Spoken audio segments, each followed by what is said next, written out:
नमस्कार साथियों, आज मैं आप सभी को एक बहुत ही ज़रूरी और पूरी तरह से स्पष्ट जानकारी देने जा रही हूँ। समाज में एक खास कानून और प्रक्रिया को लेकर लोगों को मन में डर, भ्रम और गलतफहमी फैलाई जा रही है। मेरा उद्देश्य है कि आज उस भ्रम को पूरी तरह से खत्म करना है। इसीलिए आपसे निवेदन है कि वीडियो को पूरा ध्यान से देखें, बीच में ना छोड़ें।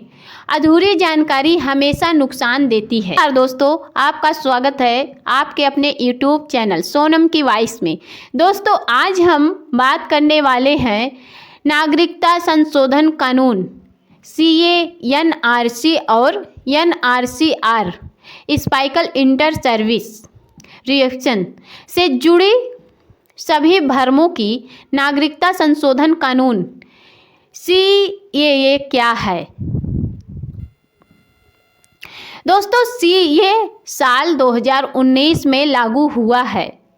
इसका सीधा और साफ उद्देश्य यह है कि पाकिस्तान, बांग्लादेश और अफगानिस्तान से आए हुए हिंदू, सिख, ईसाई, जैन, बौद्ध और फारसी समुदाय के उन लोगों को भी नागरिकता देना जो वहां धार्मिक उत्पीड़न का शिकार थे। यह कानून सिर्फ उन लोगों पर लागू होता है जो 31 दिसंबर 2014 से पहले भारत में आ चुके थे। इसका भारत में मौजूद नागरिकों के से कोई लेन देन नहीं है। यह कानून की नागरिकता छीनने के लिए नहीं, बल्कि नागरिकता देने के लिए है। अब बात करते हैं NRC का। दोस्तों, पूरे देश में NRC लागू नहीं हुआ है। सिर्फ असम में 2019 में NRC हुआ था, जिसमें लगभग 19 लाख लोगों का नाम सूची से बाहर रह गया था। लेकिन ध्यान दीजिए, इसका मतलब यह बिल्कुल नहीं था कि उन्हें तुरंत विदेशी घोषित कर दिया गया। हर व्यक्ति को पूरा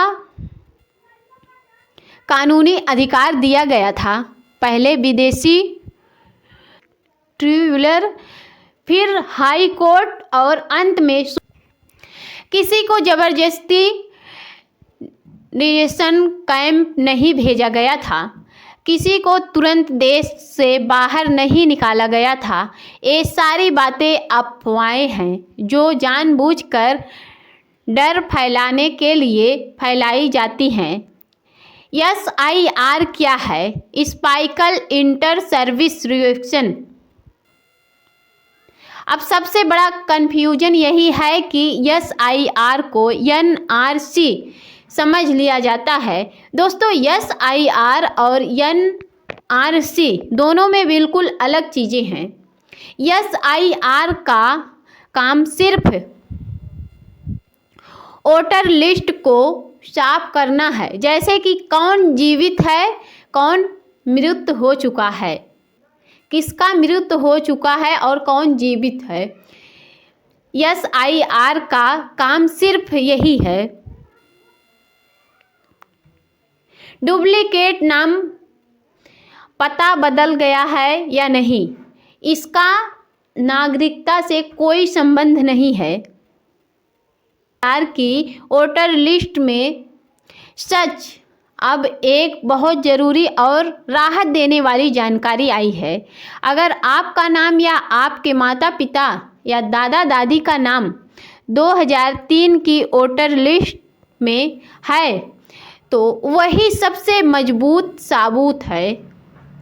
वह सूची पूरे भारत में मान्य है, चाहे UP, बिहार, झारखंड, बांग्लादेश, गुजरात, कोई भी राज्य हो।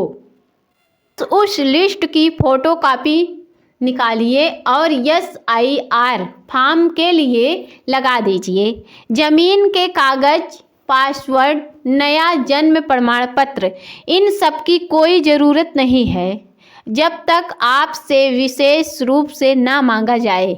80 से 90% लोग का काम सिर्फ 2003 की वोटर लिस्ट से ही पूरा हो जाता है।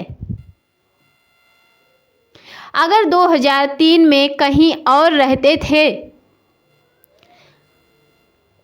तो दोस्तों नागरिकता जगह से नहीं तय होती है। अगर आप 2003 में झारखंड में थे, आज गुजरात में हैं, कल दिल्ली चले जाएंगे तो इससे आपकी नागरिकता पर कोई फर्क नहीं पड़ता। जहां SIR चल रहा है वहीं 2003 की वोटर लिस्ट जमा करें। अगर नाम गलती से कट जाए तो टाइपिंग की गलती, तकनीकी कारण, BLO की त्रुटि, इसका मतलब यह नहीं है कि आपकी नागरिकता खत्म हो गई है। आपत्ति दर्ज होगी, सुधार होगा, BLO ठीक करेगा। 99% मामलों में मामला वही सुलझा जाता है, कोर्ट जाने की ज़रूरत नहीं पड़ती है। डरने की बिल्कुल ज़रूरत नहीं है। भारत सरकार बार बार साफ कर चुकी है कि किसी भारतीय नागरिक की नागरिकता नहीं छीनी जाएगी, किसी को देश से बाहर नहीं निकाला जाएगा, किसी का घर नहीं लूटेंगे। बस फॉर्म सही भरें, सही जानकारी दें, अफवाहें से दूर रहें। अंतिम बात यहाँ पर यह है दोस्तों, यूट्यूब पर कई लोग डर फैलाकर व्यूज कमाते हैं, कोई लोग, लेकिन सच्चाई यही है जो मैंने आपको आज साफ साफ बताई हूँ। अगर आपके पास माता पिता या पूर्व जन्म भारत के नागरिक थे तो आप सभी भारत के नागरिक हैं, कोई आपकी नागरिकता नहीं छीन सकता।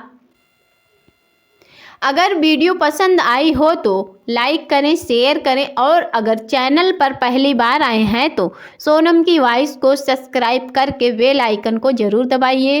कोई समस्या हो तो कमेंट बॉक्स में लिखिए, हमारी टीम आपकी पूरी सहायता करेगी। मिलते हैं नए वीडियो में और सही जानकारी के साथ जुड़े रहिए हमारे साथ। तब तक के लिए जय हिंद, जय भारत, वंदे मातरम।